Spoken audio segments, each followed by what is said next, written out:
Hi, Mansoor Pattambi, personal wellness advisor. ഇന്ന് ഈ ഒരു വീഡിയോക്ക് മുന്നിൽ വരാനുള്ള കാരണം ഒരുപാട് ആളുകൾ ചോദിക്കുകയാണ്, കാലങ്ങളായിട്ട് ഷുഗറിന് മെഡിസിൻ കഴിക്കുന്നുണ്ട്, ഇത് മരണം വരെ കഴിക്കേണ്ടി വരില്ലേ? ഒന്ന്. രണ്ടാമത്തത്, ഇത് പാരമ്പര്യമാണ്, അങ്ങനെ ആയതുകൊണ്ട് ഇത് സ്റ്റോപ്പ് ആവാൻ സാധ്യതയില്ലാന്നും.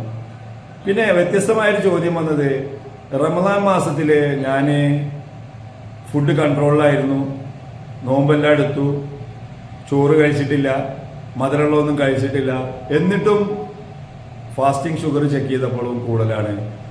അതുപോലെ തന്നെ ഫുഡ് കഴിച്ചിട്ട് ചെക്ക് ചെയ്തപ്പോഴും കൂടുതലാണ്.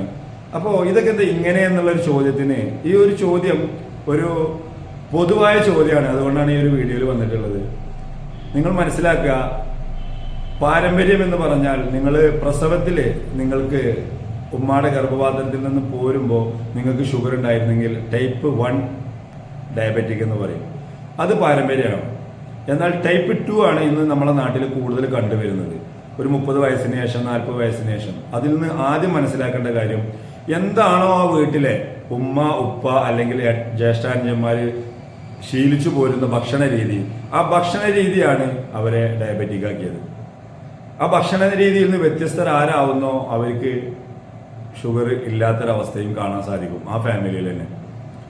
ഇനി നോമ്പ് കാലത്ത് അങ്ങനെ വരാൻ കാരണം എന്താണെന്ന് ചോദിച്ചാൽ, കുറഞ്ഞ സമയം കൊണ്ട് നോമ്പ് തുറന്ന് അത്താഴം വരെ അല്ലെങ്കിൽ കിടക്കുന്നത് വരെ കുറഞ്ഞ സമയം കൊണ്ട് ഒരുപാട് ഭക്ഷണം കഴിക്കുന്ന ഒരവസ്ഥ. രണ്ട്, കഴിക്കുന്നതിൽ നമുക്ക് വേണ്ടതൊന്നുമില്ല. കാര്യമായിട്ട് ഇപ്പോഴും ഷുഗർ എന്താണെന്ന് മനസ്സിലാവാത്ത ഒരുപാട് ആളുകളുണ്ട്. നമ്മളെ ബോഡിയിൽ പാൻക്രിയാസ് എന്നൊരു അവയവത്തിൽ നിന്ന് നമുക്ക് വേണ്ട, നമ്മൾ എന്തെല്ലാം ഭക്ഷണം ഗ്ലൂക്കോസ് കണ്ടന്റ് ഉള്ളത് കഴിക്കുന്നു, അതിനെല്ലാം ബാലൻസ് ചെയ്ത് നിർത്താനുള്ള ഇൻസുലിൻ ഉൽപാദനം കുറയുമ്പോഴാണ് നമ്മൾ ഒരു ഷുഗർ പേഷ്യന്റ് ആവുന്നത്. ആ ഇൻസുലിൻ ഉൽപാദനം ആ പാൻക്രിയാസിൽ പ്രോപ്പറായി നടക്കണമെങ്കിൽ നമ്മൾ പല ഭക്ഷണങ്ങളും കഴിക്കണം. പല ആളുകളും പറയും, ഭക്ഷണമൊക്കെ ഒഴിവാക്കിയിട്ടുണ്ട്, മധുരം ഒഴിവാക്കിയിട്ടുണ്ട്, ചോറ് കുറച്ചിട്ടുണ്ട്, എന്നിട്ടും എനിക്ക് ഷുഗർ കൂടുകയാണ്. കാരണം എന്താ? ആ ആള് കഴിക്കുന്നതിൽ ആ ആളുടെ ബോഡിക്ക് വേണ്ട പ്രോട്ടീൻ ഇല്ല, ഫൈബർ ഇല്ല. ഇത് രണ്ടും പ്രോപ്പറായി ചെയ്യാൻ തയ്യാറാവുന്ന ആളുകൾക്ക് ഡയബറ്റിക് റിവേഴ്സിംഗും ഉണ്ട്.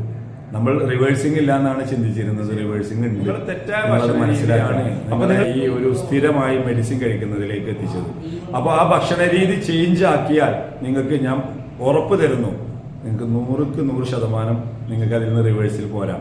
അതിന് നിങ്ങൾ എന്ത് ചെയ്യണം? ഒരു പേഴ്സണൽ വെൽനസ് കോച്ചിന്റെയോ ഒരു അഡ്വൈസറുടെയോ നിർദ്ദേശം സ്വീകരിക്കുക. നിങ്ങൾ ആ ഒരു വെൽനസ് അഡ്വൈസറുടെ തീരുമാനത്തിനനുസരിച്ച് അവർ പറയുന്നത് പോലെ ഒരു 90 ഡേയ്സ് നിങ്ങൾ പ്രോപ്പറായി ചെയ്യാൻ തയ്യാറാവുകയാണെങ്കിൽ നിങ്ങൾക്ക് ലൈഫ് ടൈം നിങ്ങൾക്ക് അതിൽ നിന്ന് റിക്കവർ ആവാൻ പറ്റും. മെഡിസിൻ ഫ്രീ ലൈഫിലേക്ക് എത്താൻ പറ്റും. Okay, all the best. Thank you.